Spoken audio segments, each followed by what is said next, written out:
We talk the latest news surrounding our hunt for a new left back in this window. We discuss some surprising transfer links for this window. You guys need to hear it. And of course, hear about the new signing we've made, our first signing we've made in January now. Hope you guys enjoy. Smash that like button, and without wasting no more time, we kick things off and let's discuss the latest news surrounding our hunt for a new left back. Now, some very positive recent developments have come out during this past 24 hours. We start with Lyon first because we have to understand their position at this point in time. Now, of course, if we have any hopes of recalling Emerson back on loan, Lyon needs to find their own replacement first. And that one replacement they're looking at currently is Kazara of Paris Saint-Germain. Now, it does help that Kazara has been put on the transfer list. He's barely played at all this season for PSG. I think he's played about one game. The complications arise from the fact that he earns around $500,000 a month, which adds up, is still a bit expensive for them. And of course, they need to get their assurances first that Kazara would be open to joining them. I'd imagine that, he's like 28, 29, he's not playing, he wants to play football, that this is a deal that can get done. At the same time, I feel that we have to be kind of respectful and sympathetic with Lyon because they had no clear idea that we come back for Emerson in January after just letting him leave in the summer. So it does make a ton of sense. And we now go on to even more positive news, and that's the fact that it does seem like we are potentially getting closer to finding that compensation fee for Lyon. Now, we've already had 2 bids rejected. Our first bid actually was rejected before the new year started, and this is our 3rd bid we've made right now, and that offer is of €4 million. Now, consider the fact that Lyon signed Emerson for a loan fee of around €500,000.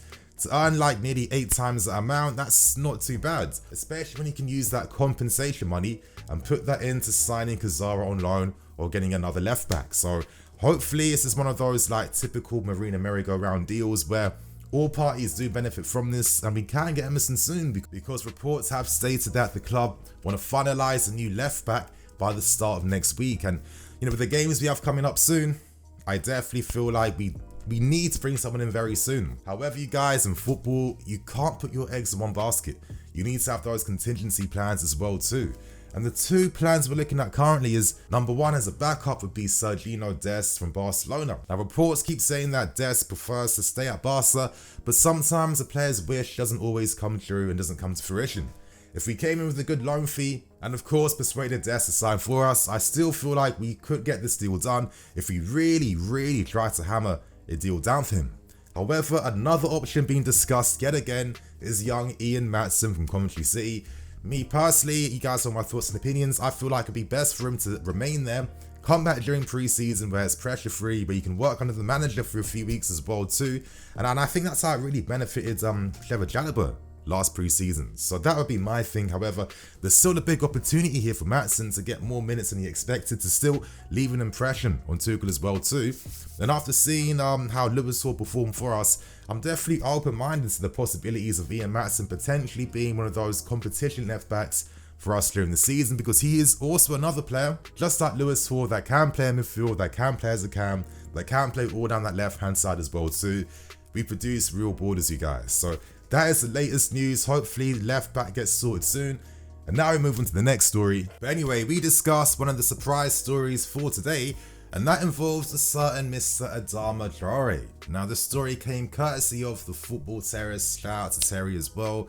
On his YouTube episode today, he had on journalist Dean Jones, where Dean Jones reports that Adama is a genuine target we are looking at for this window too. Of course, you guys, following on from my first report about Emerson, it makes sense that we are going to have contingency plans. You're not going to just like have 1 or 2 targets and then boom, that's that. And the fact that Adama quite clearly could be leaving in this particular window as well too, it does provide a unique opportunity now to potentially get one over Spurs, who are showing the most interest right now. They want to get a guy to replace Emerson at right wing back, and with Tuchel's admiration for the player before, a player that actually is rated very highly by lots of big name coaches like Klopp's Pep Guardiola. He's incredibly unique with how he plays. I know that his game, his lack of assists and goals constantly get used against him, but it's not like he's really playing in those goal-scoring situations, and he's at the mercy of whether players are going to take advantage of the, assists he's laying off for people. I think he's a lot better than what people say, and I think his game would actually translate a lot better if he was playing alongside better players around him, in my opinion, and with a better system too. So it's interesting to see, and of course it brings up the question whether Tuchel could finally get a player that he definitely respects and admires a lot. Of course, Adama playing right wing back, I'd imagine he'd get game time there, but I also imagine that in other games as well too, just that tactical flexibility he offers. Imagine a big game, you know, where literally like 1-0 up against, say, like a Man City, for example. Adama you bring on for the last 15-20 minutes just to break the lines, because you know that you can't really stop him. And he's so consistent with his ability to get past his man. His dribbling at high speeds, for me, is literally, I would actually even say it's kind of world class. That's that particular technique here. His dribbling style, running at full speed with his frame as well too, how he shifts his body and stuff, and how he dribbles with his feet. He's not just using his pace and running after the ball. For me, the guy's definitely a unique player, and you know, he could make sense here if he was used as a possible wing-back option in the team. Currently though, Spurs are leading the race for him. However, our interest is there. It is concrete. We aren't as far ahead as Dean Jones does state. And if you actually deep it, yeah, Emerson on a recall makes sense, but Tuchel's also still spoken about a replacement for Reece James as well too. I'm not expecting Emerson to be playing right wing back in games. And with Adama being available in this market for a fee way below the fee that Wolves were first commanding during the summer, around 40 to 45 million.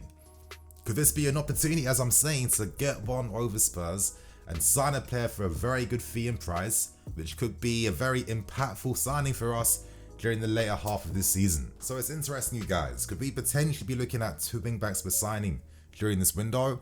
I think Adama would be a very unique possibility. If we sign though, I think say goodbye to any future moves for like a Lamptey or Livramento, which for me, I don't really see these guys coming back, to be honest. When they get older, every big club in Europe will be after these guys. It's going to be ridiculously hard to get them. But Adama, I'd like this guy a lot. I've got a lot of respect for him. I think he is kind of underrated. I think he gets scapegoated quite a lot because people just think that his dribbling must imply that he has to get goals. But there's different roles to play in football, you guys. You know, back in the day, players would have big impacts that wouldn't necessarily mean that they're getting the assist or the goal.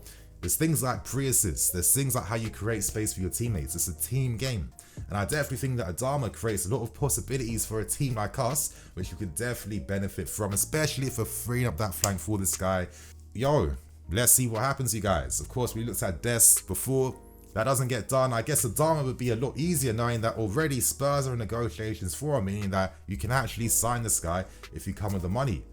Let's see what happens, you guys. And now we move on to our final story, and let's discuss our actual first signing of this January window. And now, you guys, let's discuss our first official signing of this January window. And unfortunately, it's not for the first team. However, the club have beaten off competition from Liverpool, Arsenal, Brighton, Norwich and Bournemouth to the signing of young 16-year-old centre-back Travis Akomeah. Now, Akomeah came from Watford. You know, he's made some big strides in developments this season already. As a 15-year-old, he was playing for the under-18s, and you know, in a sense, this is a massive loss for Watford. A big loss for them. But of course, this really is massive for us as well too. You know, of course, recently with how Brexit's really just made it more difficult now to sign young players from abroad right now, it's no surprise why lots of club strategies right now is, you know, scout the very best talent we already have in the country. This is where some things do get a bit controversial though, because it does seem like potentially we have signed him under the new elite player performance plan, which was set up like literally like nearly 10 years ago, but it does have lasting ramifications too. And essentially, to break a, you know, long story short, the idea that Watford invested so much time and money into him, selling him for absolute peanuts, and the compensation fees he'll get for him one day once he starts his career, maybe gets a few first-team appearances with us or elsewhere, will literally be absolute peanuts and will be absolutely nothing. I'll give you guys like a brief lowdown on what this you know, EPPP plan is. And essentially, you know, the plan was created to improve the quality and quantity of homegrown players produced by the top English clubs. You know, this makes it easier essentially now for young players, young talented ones, to, you know, sign for one of the best clubs, one of the best Category 1 youth development clubs as well too.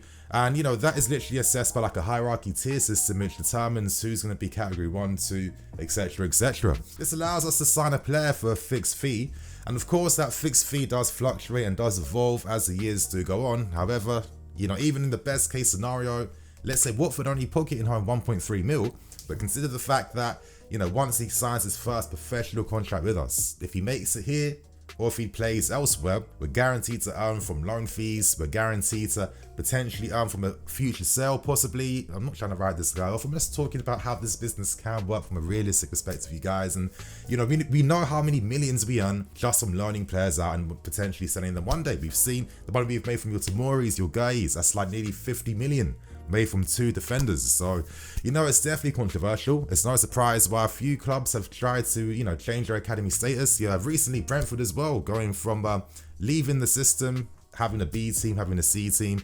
A few other clubs have done that as well in the lower ranks of the English leagues as well too. We have to see what happens with this. However, with the ramifications of Brexit, you know, still for me, one of the craziest things ever done. I don't really see the benefit behind it at all. It does make it harder now to go and get those best young guys from Europe too. So we have to see what happens. But regardless, you know, good luck to Travis. Very good player. Not know too much about him, but just, you know, from people I know, hearing a few good positive things about his game. Of course, a guy that can play out from the back, very good on the ball too. Physically, the guy looks like a unit as well too, and you know, he could be part of a long conveyor belt of talent that we consistently produce at centre back. So right now, you guys, let's end things with the final story. Anyway, you guys, I hope you guys enjoyed today's video. There's going to be the preview later out for the second leg of the Carabao Cup, so I'll see you guys for that. And on that note, I'm Nini FC, this is Blue Lions TV. I'll catch you guys later with some more videos. Cool.